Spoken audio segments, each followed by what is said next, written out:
Hola, hola, mi nombre es Marisol Au, soy psicóloga, tengo 26 años, un perro que se llama Panqueque y te doy la bienvenida al capítulo 2 de mi podcast. A veces hay que hacer la lloración para llegar a la superación.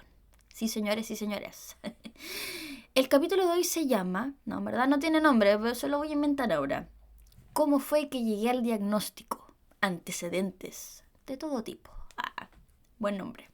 Y si no, lo que hay nomás porque me niego a grabar esto de nuevo. Ahorita no sé si estoy grabando el audio. A ver. Sí se está grabando, todo bien. Voy a hacer una explicación de cómo fue que llegué al diagnóstico. Esta es mi explicación de mi experiencia. Sí, esto es un yo-yo porque este es mi podcast. Por lo tanto, cualquier similitud con la vida real. Ya no. Típica advertencia. No, pero lo digo como a modo de aclaración. Esta fue la manera en que son las conclusiones que yo he ido sacando por iniciativa propia, por pares, por procesos de psicoterapia personal, individual. Y cosas también asociadas a estudios y cosas así. No vamos a entrar en datos científicos ni nada porque qué flojera. Si la idea es que el podcast sea, vamos a sufrir, pero también que sea algo ameno, ya no con autores ni cosas así. Pero considerando que también hay factores que son macro y que pueden ser extrapolables a otro tipo de personas que les puede haber pasado o que les pase algo similar. Entonces, primero les voy a hablar acerca de lo macro. Vamos a ir de lo macro a lo micro, ¿ya? Y yo voy a estar mirando mi pantalla porque uno no tiene toda la memoria y no creo que se me olvide ningún tipo de detalle, entonces tengo ahí un punteo de las cosas que tengo. Primero, factores geográficos. Puse continente, país, región, comuna, etcétera. ¿Por qué hablo de lo macro a lo micro? Porque hablo de la región y la ubicación geográfica. Porque que una persona llegue a desarrollar algún tipo de diagnóstico de trastorno de salud mental no digo necesariamente tiene que ver con que estás en un país en particular o algo así, que eso justo va a ser la causa de manera directa, no. Pero sí hay factores culturales que influyen muchas veces en cómo es que la gente, por las cosas que le van pasando, llegan al punto de desarrollar algún tipo de diagnóstico de salud mental. Por ejemplo, no es lo mismo que estemos en un país que estén con altos niveles de desarrollo económicos versus uno donde los países son más pobres, pensando en que cada una de esas características influye en las condiciones de vida, la calidad de vida, las aspiraciones también. Si yo me voy, por ejemplo, a algún país, ya me voy a ir al otro lado del mundo, pero es como el típico ejemplo estereotipado, por ejemplo, los países orientales, donde hay una cultura que, digo, esto es desde lo que a nosotros nos llega como cultura de lo que supuestamente ellos son. Por ejemplo, que si son más rígidos, más orientados a la tarea, a la disciplina, no es raro que la gente ande más tensa y más orientada a la tarea, considerando que debiese cumplir con esos estándares acorde a los mensajes que van recibiendo. Entonces, yo pensando un poco en Chile, qué es lo que pasa ahí a nivel Chile. Claro, es una cultura que desde mi punto de vista está bastante orientada a la tarea, a los logros y todo eso. Bueno, así lo percibo yo. Hay gente que me va a decir, no, que en verdad Chile no es así. Y obviamente una comuna o una región no es Chile como tal. Pero bueno, creo que se entiende el punto, ¿ya? Vamos a tener que hay factores también económicos, necesidades básicas cubiertas, si que hay techo, abrigo, alimentación, etcétera. Aquí no hablo de mí, sino en muchos casos. Ya se ha visto en ciertos estudios que cuando las personas tienen menos acceso a salud, a recursos económicos, tiene lamentablemente una mayor relación con niveles mayores de estrés, por ejemplo. Entonces, todas esas cosas también son aspectos a considerar. No es lo mismo que en mi caso, que considero que soy una persona bastante privilegiada, no me puedo negar ante eso, estaba en una posición distinta a la de muchas personas y aún así, a pesar de haber estado en esa posición privilegiada, aún así llegué a desarrollar cierto tipo de patología que desde mi punto de vista no tiene que ver con ese aspecto en particular, sino otros que van asociados, pero yo me encontraba con personas que por problemas económicos también niveles de estrés empiezan a rumbear más, empiezan a mantener pensamientos mucho más asociados a las deudas y cosas así que los termina enfermando. Entonces, lo digo ahí una pincelada porque es relevante desde mi punto de vista. Y también los factores políticos, es decir, el tipo de gobierno, si es un gobierno más restrictivo o no, qué políticas de circulación hay, políticas sociales que pueden favorecer más o menos a uno u otro grupo, por ejemplo, que favorece más a las mujeres, a los hombres, a los niños o no, etcétera. Todo eso igual va a importar y desde mi punto de vista, y bueno, que lo ligo un poco a lo que va a ser mi experiencia personal, hay que considerar que venimos saliendo del estallido social del 2019, donde cada persona tiene su forma de vivirlo y su experiencia, y dentro de mi familia también uno lo vivió de manera distinta, pero para mí eso fue un periodo bastante tenso, donde mi salud mental estuvo bastante deteriorada y no la revisé en su momento, junto con otros factores que se vieron afectados, al menos a nivel económico, familiar. Fue un factor bastante estresante porque, bueno, no voy a entrar en detalles de eso, pero nuestra fuente de ingresos se estaba viendo muy afectada. Entonces, claro, ahí tenemos un factor económico y político también, ¿ya? O sea, no solamente mío, yo conversaba con personas, tanto cuando conversaba con las personas en el periodo del estallido social como posterior, que hay un ambiente mucho más tenso. Acá, por ejemplo, en el centro de Conce, la gente, cuando yo conversaba con algunas personas, me mencionan que andan más tensas, más asustadas, como que la gente anda más violenta. Hay un ambiente que es distinto, ¿ya? Entonces también el tipo de gobierno va a influir en eso, considerando si hay o no hay manifestaciones, si es que en algunos gobiernos, por ejemplo, a la gente la tiene mucho como que hay más restricción y no pueden salir más libremente. Todas esas cosas influyen también en cómo la gente se va sintiendo. Como también vamos a tener otros factores que son sociales, niveles de violencia, concepciones respecto al cuidado, qué es cuidarse o no, o sea, ¿hay concepción o no de autocuidado? Sorry, pero yo tengo que decir esto, pero yo diría que los últimos 5 años nomás, o 7 años es que está como, de moda el autocuidado, pero sinceramente antes no se hablaba de eso. Entonces, si no hay una revisión de eso a nivel individual o familiar, porque tuviste la suerte que te hablaron de eso, igual es difícil que tú tengas conciencia de eso si tampoco recibes mensajes sociales asociados a eso. Pero bueno, ya me estoy enojando ya. Y bueno, no está de más decir la cultura respecto a la salud mental, que también es algo que es relativamente reciente desde mi punto de vista. ¿Ya? También voy a considerar en los factores macro qué es lo que pasa con los factores educacionales. Si es que hay más o menos educación que permite más o menos acceso a la información, visión dentro de los centros educacionales. Me refiero a que va a sonar súper psicología organizacional lo que voy a decir, pero así como las organizaciones tienen una cultura organizacional, los colegios también tienen una cultura organizacional. Les van enseñando a través de sus valores, si son colegios religiosos o no, por ejemplo, qué es lo que esperan, cómo esperan formar a sus estudiantes. Por ejemplo, hay colegios que son más orientados a la tarea, otros más hacia el ámbito prosocial. Yo al menos salí de un colegio que era bien orientado a la tarea, y ya voy a hablar acerca de eso, y que también repercute en la persona que soy a día de hoy, ¿ya? Entonces todos esos factores son relevantes, así como los otros centros educacionales, como ya si la gente va a algo técnico, a algo profesional.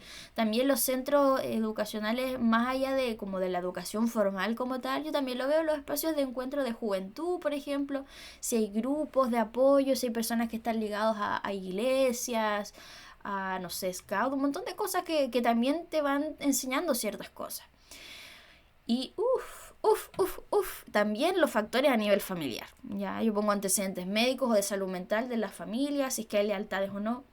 Cuando digo lealtades o no, me refiero al que a veces las personas tienen lealtades, por ejemplo, para no entrar mucho en detalle respecto a eso, pero cuando hay, por ejemplo, más prioridad de cuidar ciertos miembros de la familia versus otros, cuando hay priorizar una generación versus la otra, cuando hay ciertos conflictos familiares también, todas las creencias, los valores relacionados con la crianza, con la formación, cómo tienes que ser tú como persona, etcétera.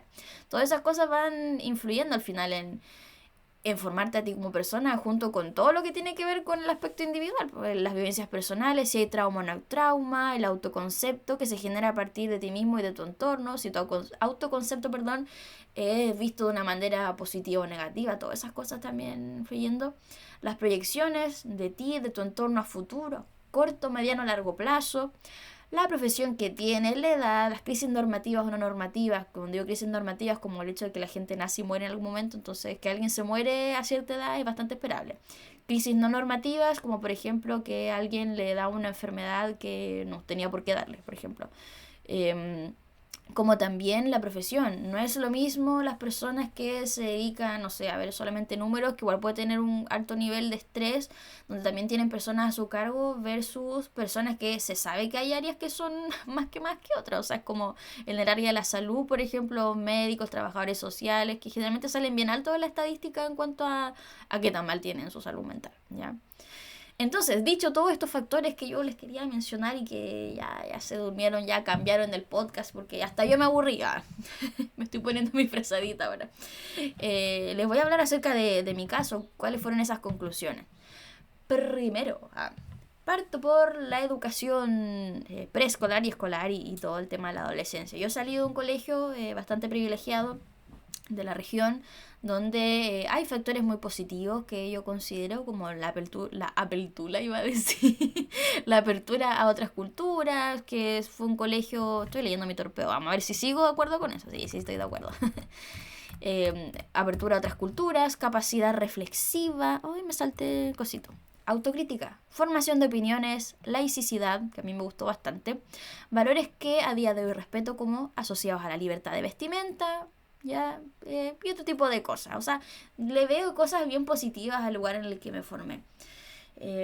Como por otro lado, después viendo las características que no son negativas como tal, pero que sí o sí han influido junto con crianza y aspectos que yo he ido analizando que se han ido traspasando, ya sea por creencias y valores de mi familia, y que han hecho que yo sea la persona que soy a día de hoy, y que en algunas situaciones me hizo, por ejemplo, a tener dificultad de pedir ayuda, posponerme emocionalmente, entre otras cosas, porque, por ejemplo, dentro de este colegio, era un colegio bastante exigente, muy exigente diría yo, orientado al logro, con una cultura con baja o nula conexión emocional, y eso no lo puedo negar, ya, o sea, nula. Ahí las emociones no existían, ya. Competencia, alta carga académica, no concientización del cuidado de la salud mental, baja, yo diría nula ahora, gestión del estrés, donde no se priorizaban ciertas cosas, como por ejemplo en mi caso era el no deporte, se priorizaba el tiempo de estudio versus otras cosas. Una visión, diría yo, que colectiva y normalizadora del estado de deterioro de la salud mental y la temática del suicidio. Respecto al colegio, como digo, yo era súper buena estudiante y bastante exigente, tenía muy buenas notas, orientada al logro, a la tarea, todas esas cosas que acabo de mencionar. Y viví experiencias que, bueno, desde ya mencionar que hartas cosas que me hicieron llegar al punto máximo de inflexión, como digo yo, tiene que ver con no haber atendido ciertas temáticas que en su momento afloraron en el contexto del colegio, tanto por mi entorno como por mí misma, y que me fueron marcando. Son cosas que yo fui metiendo debajo de la alfombra. Y dentro de eso está una experiencia que tuvimos pasando segundo medio, tercero, cuarto medio. Cuando estaban a finales de segundo medio teníamos que tomar la decisión de si seguíamos la vía chilena o la vía que respondía a la cultura extranjera del colegio de ese entonces.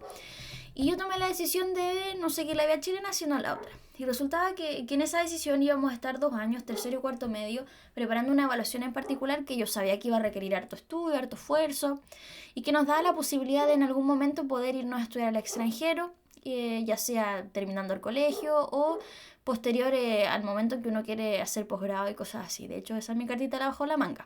Ahora, el tema es que yo creo que nadie dimensionó la experiencia. Yo me acordaba que mi hermano había vivido esa experiencia porque él es 5 años mayor que yo, pero en el momento nunca hablamos acerca de cómo él se sentía estando en ese proceso bastante estresante. Y menciono este episodio relacionado con el colegio, que yo sé que no todos tomaron la misma decisión y sé probablemente que hay gente que no lo gestionó tampoco de la misma manera, pero yo lo menciono como un hito relevante y que no fue revisado, al menos que yo no revisé profesionalmente, y sé que varios de mis compañeros tampoco, porque los niveles de estrés a los que estuve sometida fueron súper altos. Yo creo que, o sea, yo siento que tengo un historial de estar expuesta a situaciones académicamente estresantes, pero creo que es como de las que ha sido, las que más me han marcado, al punto que era la primera vez que empecé a notar sintomatología como tal asociado a algo, como somatizaciones como tal. Por ejemplo, yo recuerdo, tengo 2 situaciones muy vividas de estando yo en la mesa del living de mi casa con 2 calculadoras científicas tratando de sacar unos cálculos de las integrales y otras cosas así. Y de repente sentir como, no, o sea, estoy demasiado agotada, no me está resultando esto, me siento súper frustrada y poniéndome a llorar y como casi que tirando la calculadora. Yo miro ahora esas cosas con tiempo y digo como que chucha, disculpando la expresión. Todo mal, así, y me acuerdo que me sudaban mucho las manos, esa es la tercera porque no la había agregado. La tercera que era de que yo agarraba un papel y el papel se me mojaba, o sea, la sudoración de las manos era heavy, nunca he vuelto a tener esa experiencia. Y la segunda que no les mencioné es todo lo que tiene que ver con el bruxismo, que al menos yo me he dado cuenta que para mí es una señal muy clave de estrés, pero ahí estaba a otro nivel, porque del bruxismo hay distintos tipos de formas que tiene de manifestarse. A la mayoría de las personas les pasa durmiendo, y de hecho me pasa eso. Ya no me ha pasado en el último tiempo, pero cuando estaba con altos niveles de estrés es como digo una señal. Pero en ese periodo de tiempo en el colegio a mí me daba despierta. Era tanto que tenía tan apretada la mandíbula que la única forma de poder relajarla era que yo inhalara y exhalara y tratara de relajar todo el resto de las extremidades de mi cuerpo para poder estar en un estado más de relajo y poder aflojar esa mandíbula. Si no, no podía. Y en ese periodo de tiempo yo no era la única persona que estaba así. El tema es que no se hablaba mucho del tema y cuando yo me empecé a dar cuenta fue cuando una vez teníamos una tarea que hacer el fin de semana, me acuerdo, y yo llegué a clase y estaba hablando con un compañero y un compañero, que no voy a mencionar su nombre, me dice, y bueno, estaba haciendo el ejercicio y me puse a llorar y yo en mi mente dije, oh, le vamos a poner fulanito, oh, fulanito ha llorado, oh, fulanito llora. Oh, fulanito es hombre, hay temas de género metido entre medio, así como, oh, fulanito es hombre y los hombres lloran. Yo también lloré, fulanito lloró, yo también lloré y hay otras personas que también están llorando. Parece que no soy la única persona que está en la caca. Y bueno, efectivamente nos dimos cuenta que no éramos la única persona que estaban en la caca. Y la verdad es que siento que yo sé que uno piensa que hay un cierto grado de responsabilidad de uno de expresarle a las otras personas de que necesita ayuda, pero también hay que hacer un mea culpa para esos adultos que tampoco hicieron nada al respecto, que entiendo en su momento, igual un momento en que me sentí frustrada y enojada con los adultos que me rodeaban, pero después entiendo que tampoco tenían las herramientas. El tema es que esta situación podría haberse salido a las manos y haber terminado súper mal. ¿Y por qué lo digo? Porque nosotros teníamos sociología y una de las unidades era la temática del suicidio, la estábamos estudiando. Y yo recuerdo que empezábamos a lesear. O sea, aparte que la gente leseaba como me quiero morir y cosas así, que ahora yo estoy en contra de andar haciendo esos chistes, pero en ese momento era súper normal decir, ay, me quiero morir, no sé qué, estoy muy chato. Y estudiamos el suicidio y de repente empezamos a leer como ya, ¿y si yo me matara, qué tipo de suicidio sería? Y es como, esa cosa uno lo veía súper a la ligera y yo sé que en el fondo quizás nadie lo decía en serio, pero a mí me sorprende cómo es que nadie concretó nada, si es que no nos enteramos nomás, porque yo no sé si el resto de mis compañeros, no sé, se hacía daño o algo así, no lo sé. O quizás uno se hacía daño de otras formas, pero fue muy heavy, como digo, fue algo que no se atendió en su momento y con las personas con las que yo he hablado, la verdad es que guardamos de esa experiencia recuerdos bastante negativos, pero traumáticamente le damos la connotación de que nos ayudó a mantenernos fuertes en otras experiencias. ¿Y por qué menciono esa experiencia también? Aparte que yo la encuentro bastante traumática y dolorosa, porque también sentó bases que yo erróneamente senté para lo que iba a ser mi deterioro, en el sentido de que cuando después entré a la universidad y me sentía súper estresada, me sentía súper mal, decía ya, pero no estoy tan mal como cuando estaba en ese periodo, ¿ya? Porque yo tenía asociado que estar mal era con esas manifestaciones, con las sudoraciones de manos, con el bruxismo de esa manera, pero después me di cuenta que con el tiempo, lamentablemente, y con las malas experiencias, me di cuenta que eso no era tan así y que también tenía mi cuerpo otras formas de manifestar el estrés y la ansiedad y que también eran muy dañinas y que no porque eran como la vez anterior significaba que tenía que desatenderlos. Pero de ingenua, de falta de experiencia, de falta quizás de orientación al respecto, no me daba cuenta. Y ahí es cuando paso a lo que tiene que ver con, bueno, el periodo universitario, que yo diría que entre medio, considerando también la cultura y la formación que tenía súper, súper orientada a la tarea, también hubo periodos importantes en mi vida entre medio y también estando en la universidad como fallecimientos de personas de mi familia, proceso de duelo, donde en su momento, claro, hubo un expresar emocional que era aceptado considerando el contexto del funeral, pero que desde mi punto de vista no se procesaron tanto y son cosas que yo después con el tiempo en terapia pude ir trabajando y que de haberse trabajado uno podría pensar quizás me podrían haber ahorrado hartas cosas más adelante, sobre todo con lo que tiene que ver con la gestión de las emociones. Pero bueno, llega el momento de la universidad y, y claro, yo, como digo, de esto del colegio venía con toda una exigencia conmigo misma y dentro de esa exigencia también estaba una orientación a los resultados, siempre orientada a que me fuera bien, muchas veces priorizar el estudio por sobre el descanso, que cosas que son que a la larga no nos ayudan para nada. Y ahí tuve otra experiencia bien negativa, que fue en segundo año de universidad, donde, bueno, veníamos nosotros de un paro de harto tiempo, y recuerdo que ese año teníamos hartos ramos que tenían cosas prácticas, entonces teníamos que estar haciendo hartas cosas, harto trabajo en grupo, cosa que a mí personalmente me costaba, y eso es algo que he ido sanando en el mejor de los casos, me gusta llamarlo así, en postítulos y cosas así, donde el trabajo en grupo lo he visto de manera positiva y de una manera distinta, versus como lo veía en el colegio o la universidad, que lo veía como una pérdida de tiempo. Porque justamente no tenía esta formación de trabajo en equipo, por ejemplo. Entonces llega este segundo semestre y hay todo un contexto complejo, en el sentido de que había un paro, había tensiones dentro de la carrera, estábamos en un periodo donde por alguna razón en Concepción había muchos incendios, se estaba quemando todo. Yo tenía compañeros que tuvieron que llegar al certamen con la preocupación de que la casa se les iba a quemar a ese nivel. Y pasaban otras cosas también. Yo aquí tengo anotado descontento, deterioro de las relaciones entre docencia y estudiantado, entre grupos de trabajo, deterioro de la salud y salud mental.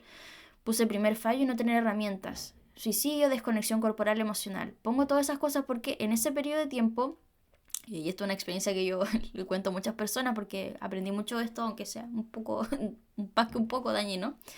Me pasaron hartas cosas en ese proceso, temas amorosos, temas de amistad, pérdidas de amistad, cambios y cosas así.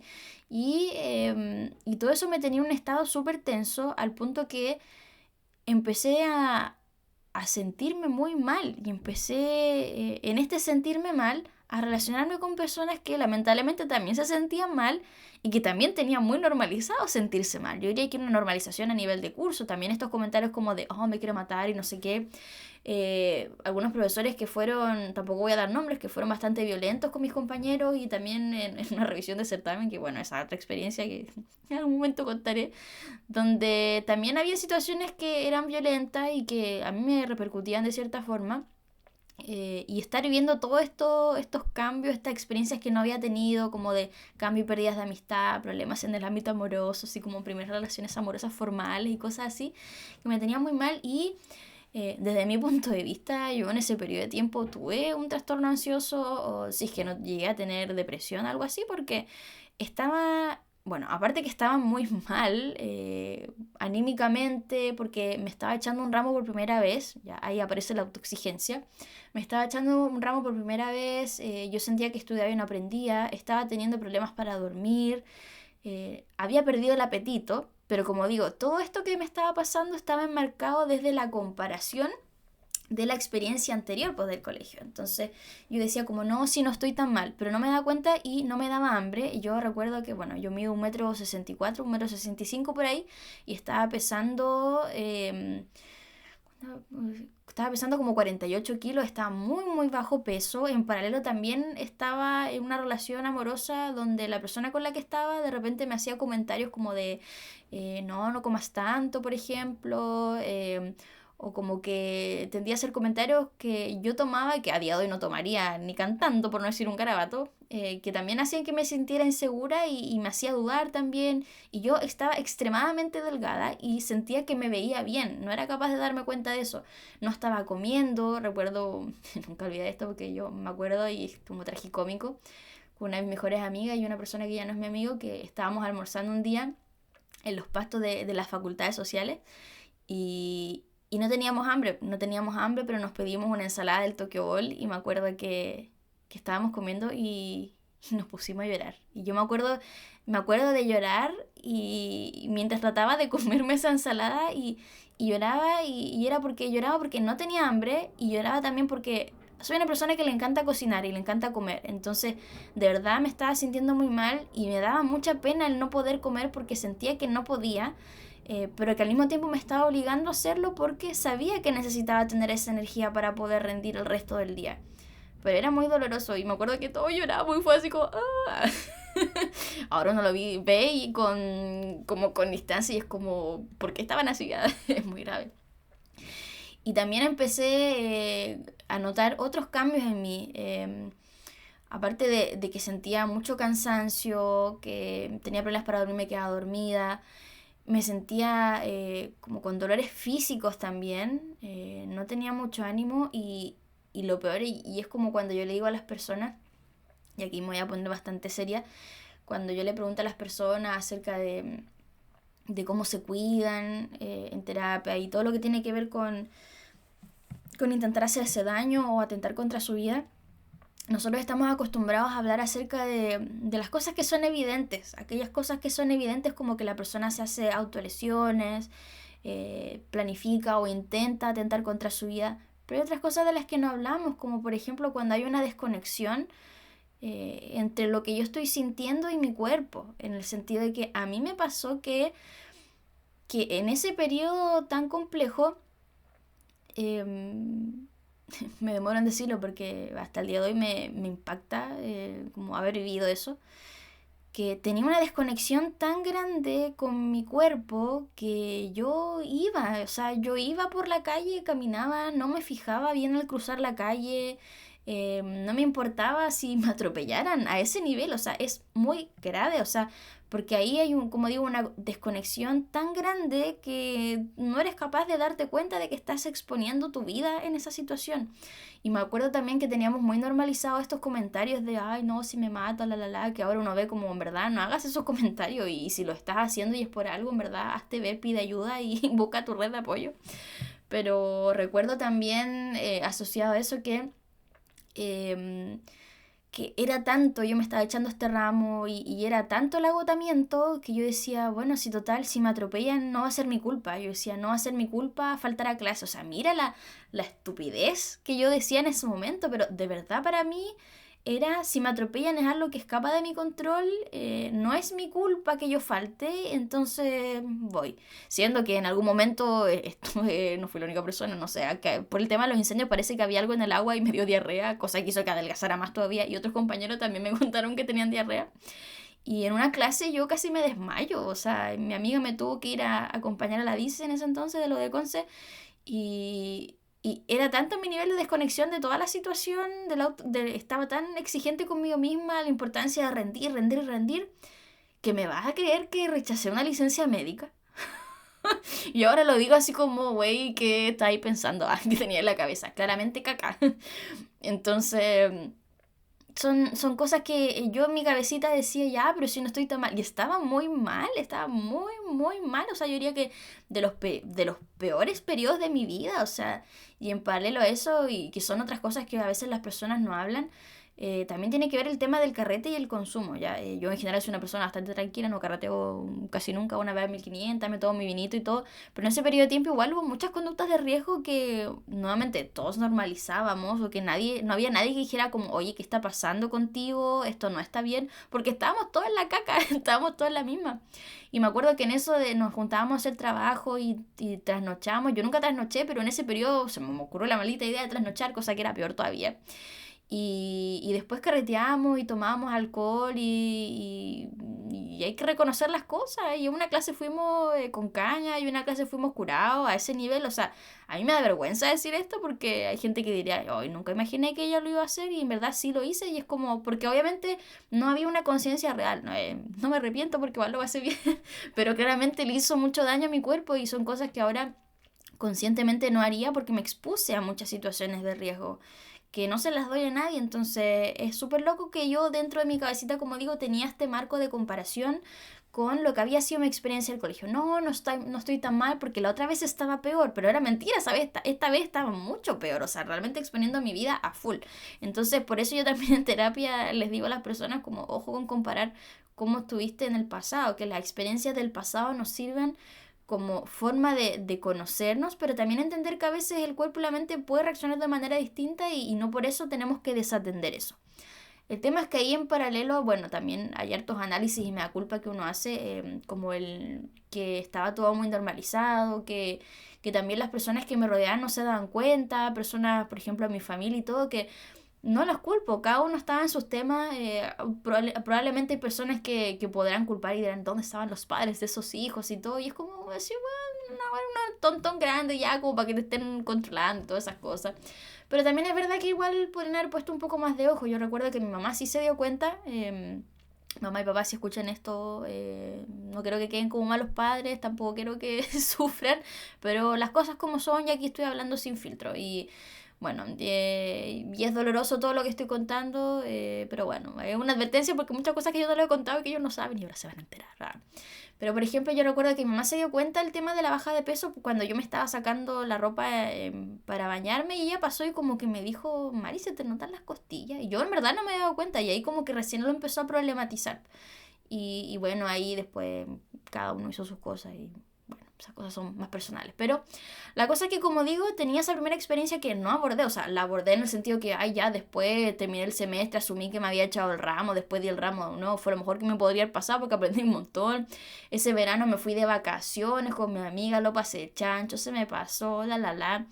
Pero todas esas cosas igual fueron cosas que fui metiendo debajo de la alfombra, porque en verdad nunca me senté, ya sea con un profesional, a decir, oye, a ti te pasó tal cosa, qué fue lo que pasó, cómo fue que llegaste a eso, qué cosas aprendiste de aquí para que no te vuelva a pasar, qué cosas son importantes las que tú, Marisol, debieses poner atención para darte cuenta cuando empieza a haber un deterioro en ti, que son cosas que yo he aprendido después en mi proceso de terapia, pero que perfectamente me habrían servido en ese momento, ¿ya? Y sumado a eso también, si me voy al ámbito familiar, hay hartas cosas que pasan en mi familia. Yo creo que pueden pasar en hartas familias, hasta como en la tuya, por ejemplo, que no se habla mucho, por no decir que casi nada, de las emociones, que también en mi familia hay antecedentes relacionados con salud mental. Tengo varios familiares que también han desarrollado trastornos de ansiedad. Y tenemos muchas características en común de que somos súper cuadrados, perfeccionistas, y de hecho el tema de ser cuadrado o rígido es lo que he ido trabajando con el tiempo. Yo tengo súper claro que en el colegio era súper rígida, en la universidad mucho más, creo yo, pero ya menos mal puedo decir que ya no soy tan así. Mis amistades pueden dar fe de eso ya, así que si tú me conociste en el colegio o en la universidad, créeme que ya no soy la misma persona. Tengo muchos valores sí de ese entonces, pero ya no soy tan rígida como ese entonces. Y esa misma rigidez es la que a veces nos lleva a enfermarnos también, como el cómo abordamos las situaciones y qué pasa cuando las cosas se nos escapan de nuestro control. Entonces, como digo, a nivel familiar, también son valores que tú vas adquiriendo, como el por qué a lo mejor yo quizás no podía llorar, por ejemplo, o por qué no acudía a pedir ayuda, porque bueno, en ciertas instancias no hubo contención emocional, y sorry las cosas como son, mamá y papá, y a veces no había contención emocional, que yo entiendo por qué no había, porque o estaban ocupados o estaban trabajando, o a veces no tenían las herramientas, pero si uno se pone a pensar, todas esas cosas igual influyen. Y en ese entonces, como eran cosas que yo no me había hecho ver, por supuesto que tampoco tenía las herramientas para afrontarlo, y hizo también que influyera en todo eso, ¿ya? Y bueno, después pasó el tiempo, y otras cosas que fui metiendo bajo la alfombra fue el contexto del estallido social, como yo les decía, a nivel familiar fue algo que nos afectó bastante. Porque la fuente de trabajo de mi familia se estaba viendo súper afectada, había una incertidumbre, había una diferencia a nivel ideológico político, sí papá, lo de tía, donde también nos ponía todo un estado de tensión, y esas cosas también influían un poco en, más que un poco diría yo, en cómo yo me sentía en ese periodo. Y en ese periodo también yo estaba en el proceso de las prácticas, me estaba enfrentando por primera vez a apoyar a otras personas, y aprendiendo a lidiar con las emociones de otras personas, que igual fue bastante intenso. Entonces, en ese periodo fue la primera vez que yo sentí un vacío. Y así, bueno, como digo, yo les hablé de la experiencia del colegio, les hablé de la experiencia de la universidad, pero esto del estallido social, eh, creo que a día de hoy no sé, porque tampoco le he dado tantas vueltas, no sé cómo, con qué ojos mirar eso, en el sentido de que, bueno, sentía mucha ansiedad, no, pero no tanta como en las otras situaciones. Yo creo que esa ansiedad igual era una ansiedad colectiva respecto a la incertidumbre de lo que pasaba con el estallido social, pero mi ánimo se vio bien afectado y me sentía súper cansada. Y recuerdo que hubo un día en que me desperté, y cuando me desperté sentí un vacío aquí. Y ese vacío me empezó a acompañar varios días. Y yo miro con el tiempo y siento que tenía sintomatología depresiva y no me di cuenta. Y me acuerdo que lo conversé con mis colegas, con mis compañeros de práctica, con mi profesora a cargo, pero más allá de eso tampoco fue así como, oye, no hubo sugerencia tampoco como de que me fuera a ver o algo así. Y, Y eso me fue durando varias semanas y me preocupé mucho. Me acuerdo que se lo conté a mi mejor amiga y se lo conté a la persona amorosamente con la que estaba en ese entonces.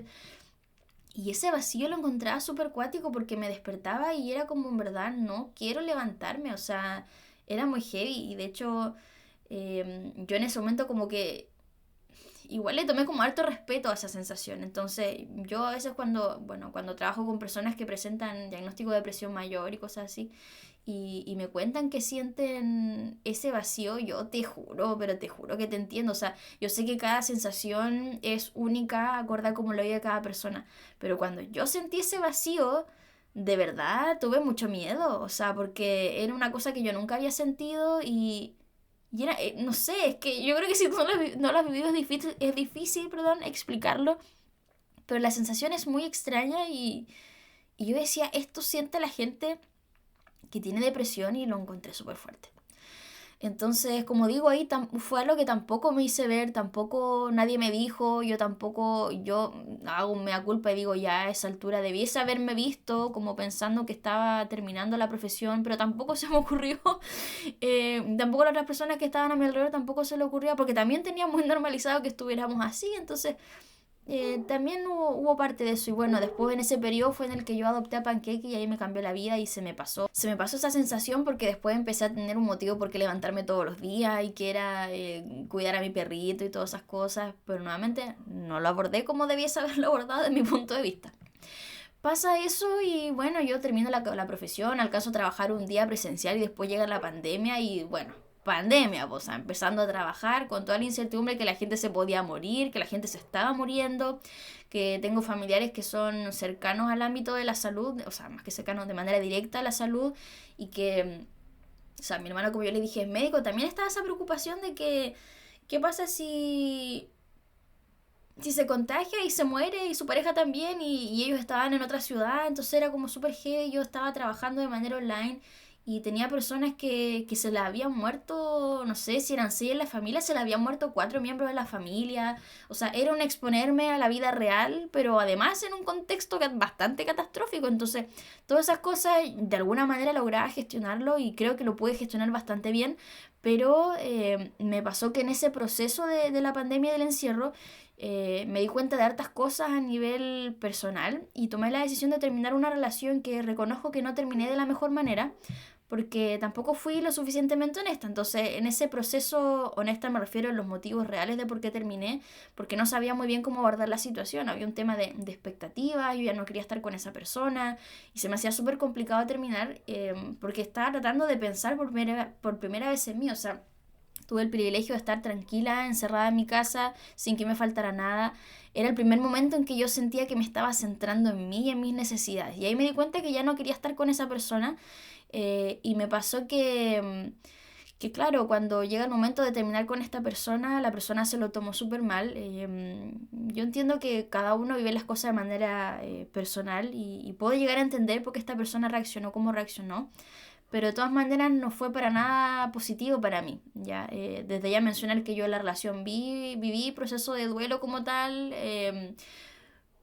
A veces pienso que fue una relación que yo literalmente nunca debiese haber tenido, porque una relación donde si bien esta persona no fue violenta conmigo, una persona que era violenta consigo misma, de gritar, de tirar cosas, de golpear paredes, cosas que, o sea, en ese periodo que yo se lo estoy contando como muy pincelada, o sea, yo estuve con una persona con la que yo siempre dije que no iba a estar, o sea, no con esa persona porque a mí me encantaba esa persona, o sea, yo esa persona la vi por primera vez en la vida y dije, yo voy a estar con esa persona y lo conseguí, pero digo que eh, todo lo que yo dije que no iba a hacer, lo hice, o sea, todo lo que dije que como yo no estaría con una persona que tal y tal cosa, y esa persona sí cumplía con eso, esa persona sí de repente me generaba mucha ansiedad en cierto tipo de situaciones, yo justificaba muchas cosas, tenía comportamientos poco saludables y aún así yo estaba ahí, entonces a eso me refiero, no es que esta persona en específico, sino como la persona con esas características.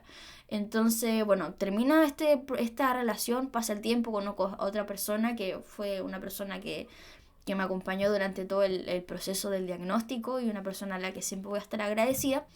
Pero el tema de por qué les hablo de que terminó esta relación fea, porque pasa el tiempo, yo sigo trabajando muy, muy orientada a la tarea Y llega el momento en que yo tengo que ver a esta persona porque el proceso de titulación se hizo mucho más tarde. Y yo estaba tranquila porque sabía que esta persona no iba a ir. Pero después resulta que la metieron a la situación, a la titulación. Y fue. Y dentro de mi cabecita nuevamente, que no se le ocurrió, no le avisé a mi red de apoyo, a las amistades que tenía ahí, de que estaba muy nerviosa y que tenía miedo de estar en esa situación y entonces me vi sola ahí y estaba esta persona y sentí que me hicieron una encerrona y bueno, ya entre su familia y él y la cosa es que como que de verdad estaba muy afectada, mis papás bueno estaban al tanto y todo y yo terminé muy mal emocionalmente y que después se me pasó, entonces alguien puede decir ya, pero ¿cómo hacer tanto? Nuevamente, yo sé que cada uno tiene sus procesos, espero que esta persona esté de las mejores maneras posible, pero posterior al proceso de término la persona fue muy violenta verbalmente conmigo vía redes sociales. Yo creo que su familia no se imaginar nada de estas cosas porque igual fuimos como súper hacia adentro respecto a eso. Pero yo tenía mucho miedo al punto que yo de repente iba a la calle y veía personas que se parecían a él y a mí me daba mucho susto. De hecho, yo creo que a día de hoy llego a ver a esa persona y como que me pongo muy tensa. Entonces fue una experiencia muy tensa para mí y que sumado con que, como digo, contexto pandemia y todo, y que además yo estaba demasiado metida en mi trabajo y había otro factor que era el desequilibrio en cuanto a mi tiempo de descanso y todo, me afectó emocionalmente. Entonces hasta el momento venía con todas estas cosas que había estado metiendo debajo de la alfombra, estas experiencias del pasado, de las que no había revisado como tal, estas situaciones de tensión próximas a este diagnóstico y como digo, estaba además muy metida en mi trabajo y me pasó que me metí mucho en mi trabajo y no tenía mucho tiempo de descanso, entonces me cargué y me quemé nomás, burnout nomás y después las cosas se empezaron a dar y yo en verdad ya estaba alienada, enajenada de lo que me estaba pasando y ahí fue como empecé a sentir súper mal. Y en ese proceso de sentirme mal, en paralelo estaba con una persona que, como digo, es una persona a la que siempre voy a estar agradecida por haberme acompañado en este proceso, pero que tampoco estaba bien a nivel de salud mental, tampoco se estaba haciendo responsable de eso. Y era una persona con un discurso muy negativo, a pesar de todas las cosas buenas que tiene y que espero que siga manteniendo a día de hoy. Pero tenía un discurso muy negativo y yo también me empecé a contagiar con ese discurso negativo. Y esta persona empezó de repente también como con comentarios y cosas que hacían alusión a la temática de la muerte, entre otras cosas. Y yo también empecé y de repente me pasaba que yo iba al trabajo cuando me tocaba presencial y esta persona, no sé, a mí me daba vuelta, me preocupaba de que esta persona se hiciera algo, me preocupaba que esta persona tampoco se hiciera cargo de esta persona. Yo estaba, como digo, muy metida en el trabajo, muy metida en la relación, no estaba dándole espacio a otras cosas de cuidado personal, entonces también esas cosas me hacían estar en una dinámica donde casi toda la preocupación iba a esta persona más que a mí. Y eso yo sé que no tiene que ver con la persona, tiene que ver con mi forma de relacionarme en pareja, que es algo que he ido sanando, menos mal, con el tiempo, y que no era equilibrada. Entonces todas esas cosas fueron generando una sobrecarga, como digo, sumado con formas que teníamos de relacionarnos de repente, donde aquí no entran temas de apego, donde a veces esta persona tenía ciertas acciones, tenía ciertas actitudes que repercutían en mí de manera negativa y no lográbamos conversar ni llegar a un consenso de qué es lo que era más adecuado a nosotros. Desde mi punto de vista, yo algunas instancias di luces de eso, pero tampoco había disposición de esta persona para acoger eso y querer hacer cambios. Quizás yo creo que es porque no tenía herramientas, no porque fuera mala persona ni nada. Entonces eso también me llevó a nuevamente estar como muy pendiente de otras cosas y no pendiente de mi cuidado, de mi salud. Y de a poquito fue que me fui deteriorando, hasta el punto de que yo empecé meses antes del diagnóstico con psicoterapia individual y en paralelo me empezaba a sentir más cansada, empezaba a tener pensamientos intrusivos, el ruido me empezaba a molestar mucho más, empecé a llorar en las noches, me acuerdo que terminaba de trabajar, me acostaba a apagar la luz y me daban ganas de llorar y era un llanto pero incontrolable. No sabía qué es lo que me estaba pasando, estaba sintiéndome más cansada, empecé a sentir ese vacío que había sentido en ese entonces, que yo les contaba la experiencia anterior. Entonces se me juntaron muchas cosas y fueron varias semanas las que yo reflexionaba y decía, esto no está bien, tengo que hacer algo, pero lo posponía, iba a mi terapia, le comentaba a mi psicóloga, y después nuevamente seguía esto y me posponía y avanzaba y como que algo en mí no sabía qué es lo que estaba esperando, quizás un deterioro mayor o algo así, al punto que fue hasta esta instancia nomás que yo les menciono que habrá sido 2 meses después o 2 meses y medio después de que yo realmente estuve mal y me di cuenta que fue que tuve que tomar acción. De hecho, previo al incidente de la secretaria, fue así como 1 semana y media o 2 semanas que yo estuve pensando y dándole vuelta al tema de ir a médico. Pero nuevamente había algo que me paraba, y el llanto seguía, y la rumiación, y la preocupación, y el desgaste, y siento que mi entorno se daban cuenta que yo estaba sobrecargada, pero tampoco como que quizá yo estaba esperando que alguien me retara, pero en verdad yo sé que mis amistades y las personas que me quieren saben que, que por mucho que me digan las cosas me tengo que dar cuenta sola. Pero, pero me fui posponiendo hasta ese punto y ahí fue como llegué a eso y pum, diagnóstico y ya les cuento qué pasa en el próximo capítulo.